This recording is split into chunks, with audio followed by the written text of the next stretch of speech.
avec la langue anglaise. L'entraînement singulier au centre de détention s'est déroulé en langue anglaise et vous n'avez pas estimé nécessaire de demander une interrogation en votre langue au temps de cet entretien. Ceci étant toujours des travaux de votre examen. Quel est votre nom et prénom? Merci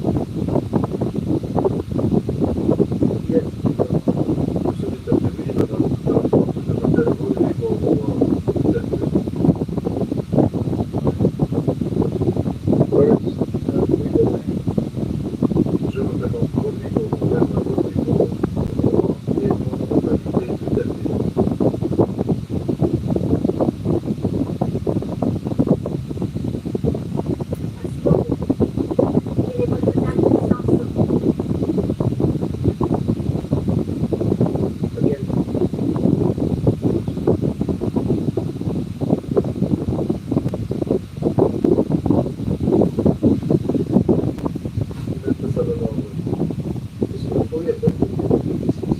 Je ne pense pas que M. Duterte vous ait entendu.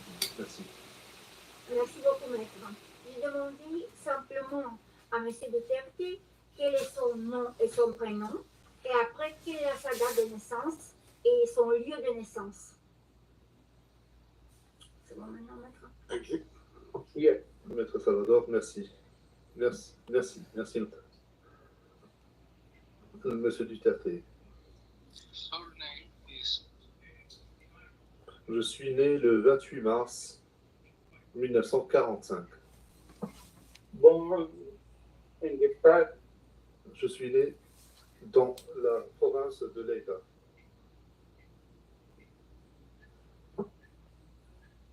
Merci beaucoup. À titre... Aux Philippines. Merci beaucoup, M. Duterte. À titre préliminaire, il est utile de clarifier la nature et la portée limitée de cette audience de première comparution. L'audience d'aujourd'hui n'est ni le début du procès, ni une audience de confirmation de charges. Durant l'audience d'aujourd'hui, aucun élément de preuve ne sera recueilli ni présenté, et les questions touchant à la culpabilité ou à l'innocence de M. Duterte ne seront pas abordées.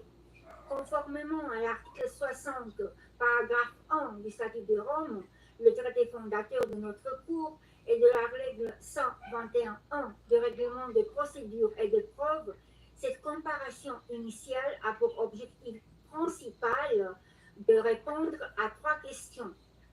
Premièrement, la Chambre doit s'assurer que la personne ayant fait l'objet du mandat d'arrêt a été informée des crimes qui lui sont reprochés. Deuxièmement, la Chambre doit s'assurer que cette personne a été informée de ses droits tels que reconnus par le statut de Rome. Troisièmement, la Chambre doit fixer une date à laquelle elle a l'intention de tenir une audience relative à la confirmation des charges. La Chambre note que votre conseil, M. Duterte, a déposé deux requêtes. Une requête en relation avec l'audience d'aujourd'hui. Et vous avez, comme vous avez très bien, les deux requêtes concernant le fait qu'on doit avoir l'audience à un autre terme ont été pas acceptées par la Chambre vu la nature de l'audience d'aujourd'hui. Aucune discussion supplémentaire n'est pas nécessaire dans le cadre de cette audience parce que, comme j'ai précisé tout à l'heure, la nature de cette audience n'est pas, c'est seulement une nature qui vise de connaître les parties, de connaître les charges, après de fixer la date de confirmation des charges qui sera ultérieure.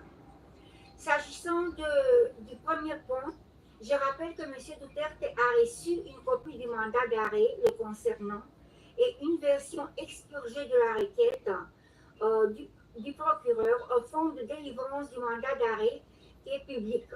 Je vais maintenant demander à Madame la greffière de lire les charges qui lui sont imputées. La lecture sera faite en langue anglaise. Je vous en prie, Madame la greffière. Je vous remercie, Madame la Présidente, Mesdames les juges. On 7 Le 7 mars 2025, la Chambre préliminaire 1 a conclu qu'il existait des motifs raisonnables de croire que M. Duterte est pénalement responsable, conformément à l'article 25.3a du statut de Rome, et ce, en tant que coauteur indirect présumé du crime contre l'humanité de meurtre, au sens de l'article 7.1a du statut, comme suit. A. Le meurtre d'au moins 19 personnes, qui seraient des trafiquants de drogue ou des voleurs tués par les membres de l'escadron de la mort de Davao, dans différents endroits de la ville de Davao, ville située aux Philippines ou de ses environs entre 2011 et 2016. B. Le meurtre d'au moins 24 personnes, qui seraient des criminels, tels que des trafiquants de drogue ou des voleurs ou des consommateurs de drogue tués par des membres des forces de l'ordre philippines ou sous leur supervision, parfois avec l'aide de personnes qui ne faisaient pas partie de la police, en divers endroits aux Philippines entre 2016 et 2019. Merci beaucoup, Madame la greffière. Monsieur Duterte, je ne vous demande pas à vous lever parce que je connais votre condition, donc je vous laisse assise. Content of the arrest warrant you received. This means that you have been informed of the crimes of which you are accused. And this concludes the examination of the first point mentioned above. I will now turn to the second point, which concerns your rights as a suspect before this court. I will summarize some of these rights, which are of particular importance at this stage of the proceedings. Those rights are as follows. You can benefit from the assistance free of charge of a competent interpreter and benefit from the necessary translations to meet the requirements of fairness, the time and facilities necessary to prepare your defense, and to communicate freely and confidentially with the counsel of your choice. You have the right to remain silent, and you cannot be forced to testify against yourself or to confess guilt. You can also make statements in your defense without taking an oath. In addition to any other disclosure provided for in the statute, the prosecutor must disclose to you, as soon as practicable, evidence in his possession or at his disposal that shows or tends to show your innocence or to mitigate your guilt, or that could undermine the credibility of the evidence against you. At the confirmation of the evidence against you. At the confirmation of charges hearing, you can contest the charges, challenge the evidence presented by the prosecutor, and present evidence. There will be no trial if the charges are not confirmed or if the proceedings against you are completed.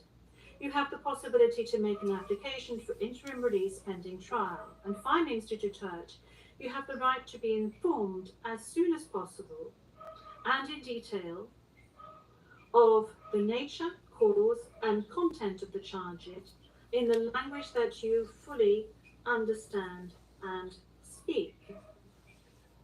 Counsel, have you understood? We're listening, ma'am. We're listening, and before it ends, may we be allowed to present a manifestation on the circumstances behind the delivery of Mr. Duterte in this chamber.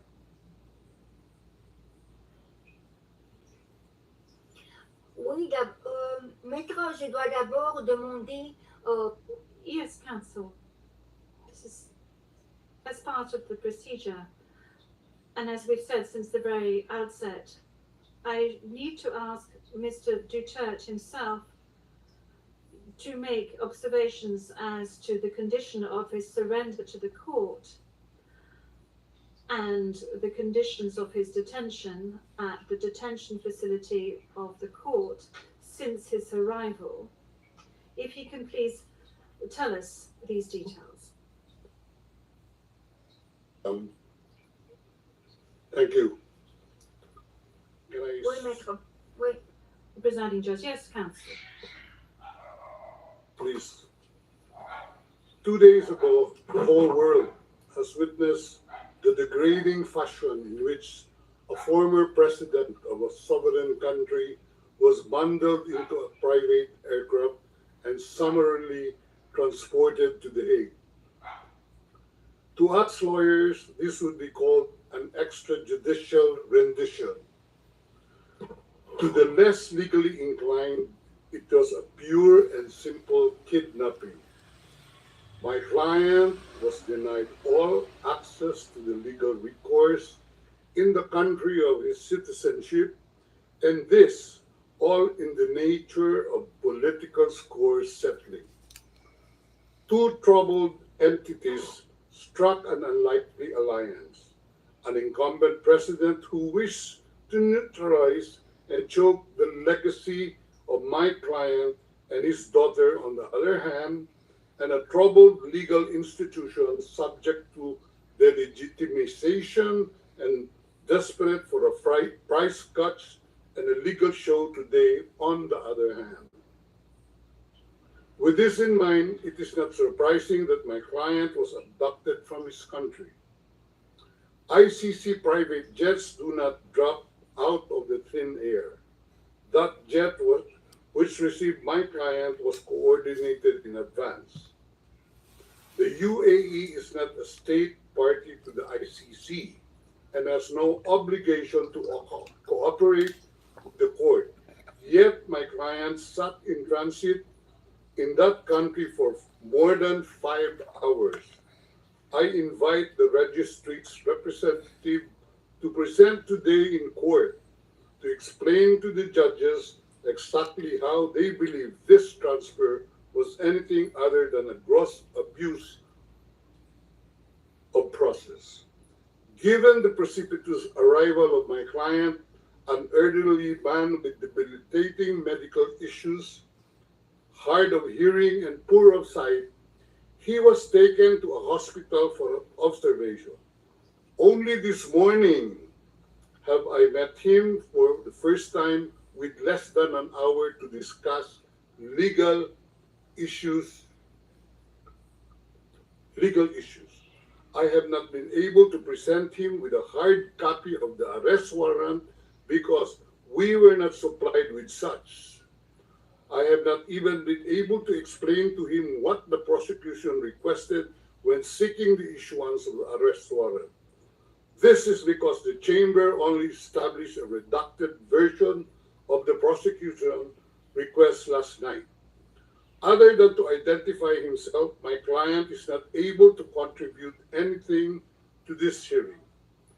Most importantly, he is not able even to tell you that he has been informed of the charges as contained in the arrest warrant for a reason more pertinent to which I alluded in my written request to this honorable pretrial chamber this morning, and which is confidential in nature.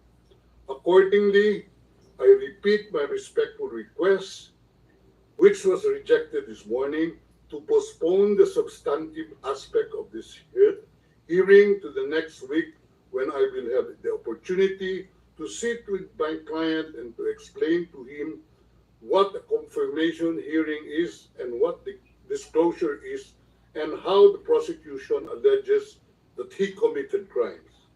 I thank the court for its attention and regret to say that I do not have instructions to continue my submission any further today. Thank you.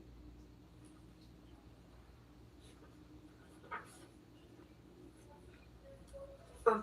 D'abord, concernant Thank you, counsel. Now, with regard to the health issues of Mr. Duterte, I believe that the court has taken specific measures with regard to his health situation, and I note that subsequent to his arrest and when he arrived at the detention centre, the court's doctor was of the opinion that you were fully mentally aware and fit, and that you have undergone further checks and tests at the detention facility. And when you broached health matters, that's saying that you were not able to come to the hearing, the doctors who consulted with you were of the opinion that Mr. Duterte was not in a position to come to the hearing physically, but that if he gave a written permission, he would be able to take part via video link. Now, that is with regard to the health matters that you just mentioned. They are very important, especially concerning the matter of age. Now, with regard to the rights of Mr. Duterte, we have before us the registrar's or the registry's report that says that Mr. Duterte has been informed of his rights, including Articles 66 and 67 of the Rome Statute, and that that he is aware of his rights and that he is also aware of the charges against him. We have before us the report of the registry saying that he was also aware of the warrant of arrest in the English language and that he is very well versed in the English language. Once again, you have the possibility of these charges being read in English, which was the case today. I have read to you in the French language the rights that he has, Mr. Duterte, before this court, and I'd like to specify once again that this is an initial hearing. In order for Mr. Duterte to be aware of his rights and the charges against him. And then there will be a full procedure that will unfurl leading up to the confirmation of charges that will enable Mr. Duterte to raise all the matters that you have just raised with regard to the warrant of arrest, with regard to the crimes committed, with regards to the charges, and any other matters associated with his arrest, and the matters of jurisdiction of the court. You have the opportunity to do this throughout these proceedings leading up to the actual confirmation of charges hearing. Now, counsel, with regard to your request for another hearing to be held next week, well, your initial request, that was, this was not accepted by the court. Now, you have seen the two decisions of the court that have been disclosed to you, and you are aware of the fact that these two decisions were refused. And this is by dint of the fact that this first initial appearance hearing does not need much preparation, as I have said to you on a number of occasions. I am now going to move on to the third stage, which is to set the date for the confirmation of charges hearing. After assessing all factors, including the need for the parties and participants to adequately prepare, as well as Mr. Duterte's rights, including his right to be tried within a reasonable time, the date for the commencement of the confirmation of charges hearing is September the 23rd, 2025. I would add that in accordance with Rule 1217 of the Rules of Procedure and Evidence, this date may be postponed by the Chamber depending on the progress of the proceedings, either on its own motion or at the request of the prosecutor or the defence. Before concluding this hearing, I would like to inform the parties of the next procedural steps. First, I would like to recall that in accordance with Rule 1212B of the Rules of Procedure and Evidence, the Chamber holds status conferences to ensure a small exchange of information under satisfactory conditions. These conferences are organised either ex officio or at the request of the prosecutor or the defence. Secondly, a set of decisions will be taken in a timely manner to ensure that the proceedings progress smoothly and expeditiously. More specifically, I am referring in particular to a decision on the arrangements and procedure for the disclosure of evidence, and a decision setting a timetable for the disclosure of evidence in such a way as to ensure orderly and efficient disclosure between the parties. In this regard, the Chamber orders the prosecutor to begin disclosing today the information on the basis of which the warrant of arrest was issued, and to complete this disclosure no later than within the next 7 days. The Chamber will also issue a decision on the participation of the victims who, according to the statute of the court and to the extent permitted by the Chamber, are authorised to present their views and concerns at this stage of the proceedings. We have come to the end of Mr. Duterre's first appearance hearing. I would like to thank all the participants in this hearing, the interpreters, and the stenographers. This concludes today's hearing.